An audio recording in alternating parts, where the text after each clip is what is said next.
Alors ici, vous avez une statue de Sainte Catherine du XVe siècle, et vous avez la roue qui indique son martyre. Et maintenant, continuons la visite.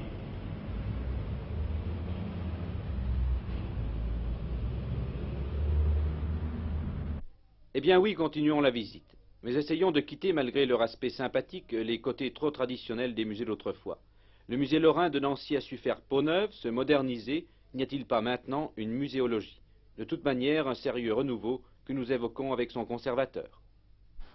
Monsieur l'abbé Chou, vous êtes conservateur du musée lorrain à Nancy et je crois qu'il faut tout de suite enlever une idée fausse. Un musée, ce n'est pas un ramassis de poussière, n'est-ce pas? Ah non, nous essayons au contraire de lutter contre la poussière, non seulement matériellement dans nos salles, mais de lutter même contre cette idée qu'un musée peut être une chose vieillotte, ennuyeuse, poussiéreuse.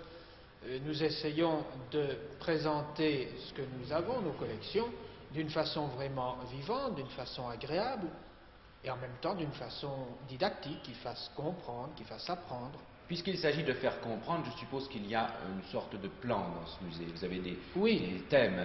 Nous avons un plan qui nous est imposé par la nature même du musée, d'abord, qui est un musée historique. Donc, nous devons faire comprendre le passé, l'histoire du pays. Et avec ce thème, nous avons présenté les collections de façon que le visiteur qui visite l'ensemble du musée puisse avoir une idée du développement de la région, de la Lorraine, depuis les origines, depuis la préhistoire, pratiquement jusqu'à nos jours. Sans négliger toutefois la présentation d'objets qui sont là surtout pour le côté esthétique. Eh bien, ils ne sont pas là surtout pour le côté esthétique, mais un objet d'art, n'est-ce pas, une œuvre d'art est l'expression la plus belle de son temps, et par conséquent, une œuvre d'art, en même temps qu'elle procure aux visiteurs une jouissance esthétique, une satisfaction esthétique, est en même temps un document sur une époque. Les deux choses sont inséparables. Enfin, monsieur l'abbé, il faut préciser que vous avez mis en route la présentation de 2 nouvelles salles. Oui, qui rentrent d'ailleurs tout à fait dans cet esprit.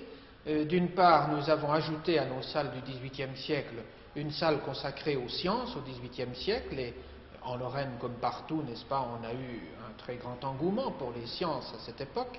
En particulier à la cour du roi Stanislas. Stanislas, personnellement, s'intéressait beaucoup à cela, et il a fait des inventions de machines qui d'ailleurs marchaient plus ou moins bien, mais enfin peu importe.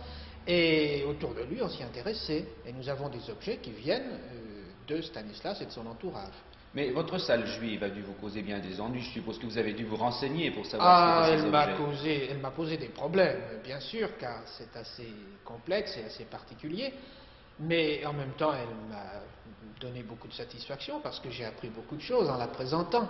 En somme, j'ai voulu faire comprendre, avec les objets que nous possédions, ce qu'était la vie juive et en même temps ce qu'étaient les communautés juives de Lorraine. Eh bien, je vous remercie, et nous avons vu que le musée lorrain n'est pas un musée austère, c'est beaucoup de choses.